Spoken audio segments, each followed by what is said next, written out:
Singareni collieries 135వ వార్షికోత్సవ వేడుకలు coal belt వ్యాప్తంగా ఘనంగా ప్రారంభమయ్యాయి. సింగరేణి ప్రధాన కేంద్రం కొత్తగూడెం ప్రకాశం గ్రౌండ్స్ లో ప్రధాన వేడుకలను సింగరేణి డైరెక్టర్ బలరాం నాయక్ ప్రారంభించారు. సింగరేణి వైభవాన్ని తెలిపే స్టాల్స్ ను ప్రారంభించారు. సినీ, టీవీ కళాకారులతో సాంస్కృతిక ఉత్సవాలను ఏర్పాటు చేశారు. బహుముఖ వ్యాపార విస్తరణకు సింగరేణి ప్రణాళిక ద్వారా సత్ఫలితాలు సాధిస్తున్నట్లుగా సింగరేణి డైరెక్టర్ బలరాం తెలిపారు.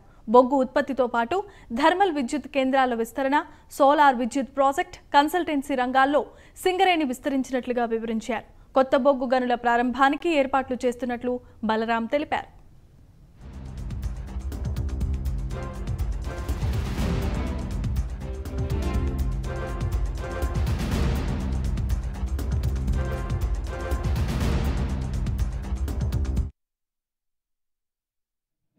సింగరేణి పురోభివృద్ధిలో దాదాపు 135 ఏళ్ల చరిత్రలో సింగరేణి అనేక ఒడిదుడుకులు ఎదిగి ఈరోజు ఎంతో పురోగతితో ముందుకు సాగుతుంది.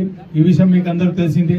మనకు కోల్ ప్రొడక్షన్ నుంచి, బొగ్గు ఉత్పత్తి నుంచి, అటు థర్మల్ పవర్ జనరేషన్లో, అటు సోలార్లో, ప్రాసెస్ ఓపీ, ఆ తర్వాత కన్స్ట్రక్షన్ స్టాండ్లో ఎంటర్ కావడము, అలా అనేక రకమైన ఒక వైవిధ్యంగా డైవర్సిఫికేషన్లో బాగా ముందుకెళ్తుంది.